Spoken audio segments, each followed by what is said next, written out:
जननीं शारदां देवीं रामकृष्णं जगद्गुरुं पादपद्मे तये श्रित्वा প্রণমামি মুহুর্মুহু। আকর্ষ প্রভা চ্যানেলে আমার সকল শ্রোতা বন্ধুকে স্বাগত জানাই। আশা করি সকলে ভালো আছেন, সুস্থ আছেন। আজ শ্রীমা শারদার জন্মতিথি উপলক্ষে আমার বিশেষ নিবেদন নারীত্বের শ্রেষ্ঠ অভিব্যক্তি শ্রীমা। চলুন আজকের আলোচনা প্রসঙ্গ শুরু করা যাক। স্বামীজির দৃঢ় প্রত্যয় ছিল শ্রীমাই হচ্ছেন সত্যিকারের মা, সকলের মা, আর গর্ভধারিণী সেই মায়ের একটি প্রকাশ।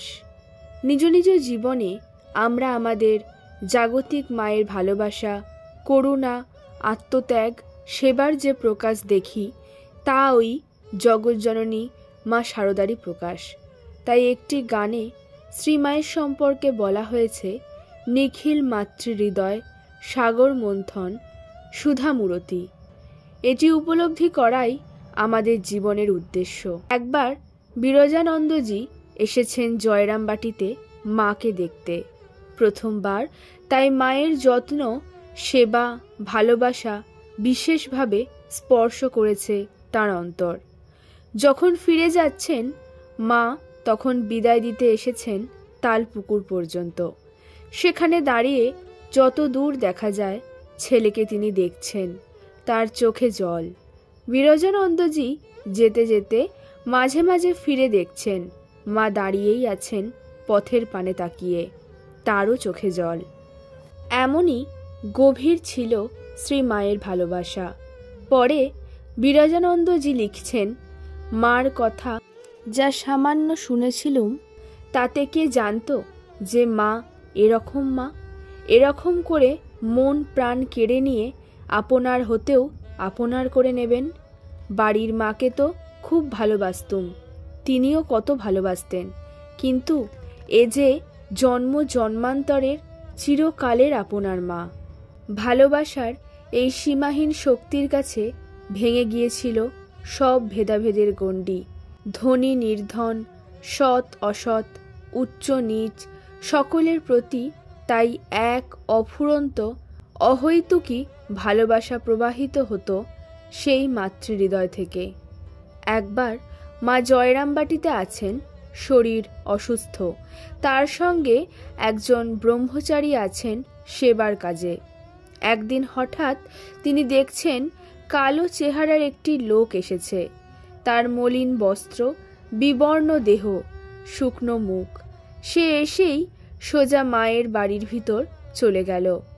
এমনভাবে গেল যে তাতে ব্রহ্মচারীর মনে হলো মা কোথায় থাকেন সে জানে। মা অসুস্থ, শুয়েছিলেন। তাকে দেখতে পেয়েই মা বললেন, কে বাবা? আমজাদ, এসো। এই বলে তাকে সস্নেহে ডাকলেন। আমজাদ খুশি মনে বারান্দায় উঠল এবং দরজার কাছে গিয়ে ভিতরে মুখ বাড়িয়ে শ্রীমায়ের সঙ্গে কথা বলতে লাগলো। তার সাংসারিক অবস্থা তখন খুবই খারাপ, তাই মায়ের কাছে এসেছে যদি কিছু সুরাহা হয় এই আশায়। ব্রহ্মচারীটি তখন যাচ্ছিলেন পুজো করতে। সামনেই আমজাদ বসে মায়ের কাছে। তার পাশ কাটিয়ে যেতে অসুবিধা হচ্ছে, তাই মনে মনে ভাবছেন, আমি যে পুজোর জিনিস নিয়ে যাব, ওকে পাশ কাটিয়ে কি করে যাব? যদি সরতে বলি সেটি অভদ্রতা হবে। মা কি চান বুঝতে পারছি না, আর যদি সরতে না বলি তাহলে পুজোর জিনিস অশুদ্ধ হয়ে যাবে না তো? এই সব ভাবতে ভাবতে তিনি গঙ্গা জল ইত্যাদি নিয়ে পুজোর ঘরে চলে গেলেন। দেখলেন মা কিছুই বললেন না, তিনি যেন আমজাদকে নিয়েই ব্যস্ত। সে এসেছে অনেক দিন পর, তার খাওয়া হয়নি, পরনে ভালো কাপড় নেই, স্নানও হয়নি কতদিন। মা তাকে স্নান করে আসতে বললেন। সে অনেক দিন পর আজ মায়ের কাছে এসে স্নান করল মাথায় তেল দিয়ে। মা তাকে খুব ভালো করে খাওয়ালেন। শুধু তাই নয়, যাওয়ার সময় তাকে একটি নারায়ণ তেলের শিশি দিলেন মাথায় মাখার জন্য, কারণ তাতে মাথা ঠান্ডা থাকবে। আমজাদ যখন ফিরে যাচ্ছে তখন ব্রহ্মচারী মহারাজ দেখলেন তার চোখে মুখে একটা পরিতৃপ্তি, একটা শান্তি ও আনন্দের দীপ্তি চেহারায়। শুধু মানুষ কেন, ইতর প্রাণীর প্রতিও তার ভালোবাসার কমতি ছিল না। জয়রামবাটিতে একটা বিড়াল ছিল। সে প্রায়ই মাছ টাছ খেয়ে নিত। জ্ঞান মহারাজ এতে খুব বিরক্ত হতেন আর মাঝে মাঝেই বিড়ালটাকে লাঠি দিয়ে মারতেন। মা যে শাসন করতেন না তা নয়, লাঠি তুলে ভয় দেখাতেন, কিন্তু কখনো মারতেন না। একদিন বিড়ালটার উপর জ্ঞান মহারাজ রেগে গিয়ে তাকে তুলে মেরেছেন এক আছাড়। মায়ের এতে খুব কষ্ট হলো। তাকে দেখে জ্ঞান মহারাজের মনে হলো তিনি যেন মাকেই কষ্ট দিয়েছেন। একবার মা জয়রামবাটি থেকে কলকাতা ফিরে যাচ্ছেন। জ্ঞান মহারাজকে বললেন, জ্ঞান, বেড়ালগুলোর জন্য চাল নেবে, যেন কারোর বাড়ি না যায়, গাল দেবে বাবা। তিনি আবার বললেন, দেখো জ্ঞান, বেড়ালগুলোকে মেরো না, ওদের ভিতরেও তো আমিই আছি।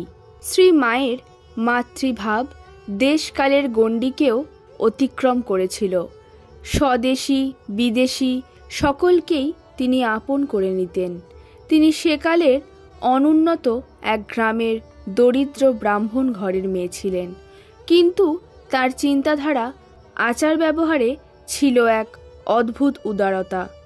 ভগিনী নিবেদিতা তাঁর সম্বন্ধে বলেছিলেন, সারদা দেবী ভারতীয় নারীত্বের আদর্শ সম্বন্ধে শ্রীরামকৃষ্ণের চরম বাণী। এই কথা বলে তিনি নিজেই প্রশ্ন রেখেছেন, কিন্তু তিনি কি প্রাচীন আদর্শের শেষ কথা, না নতুন আদর্শের প্রথম প্রকাশ?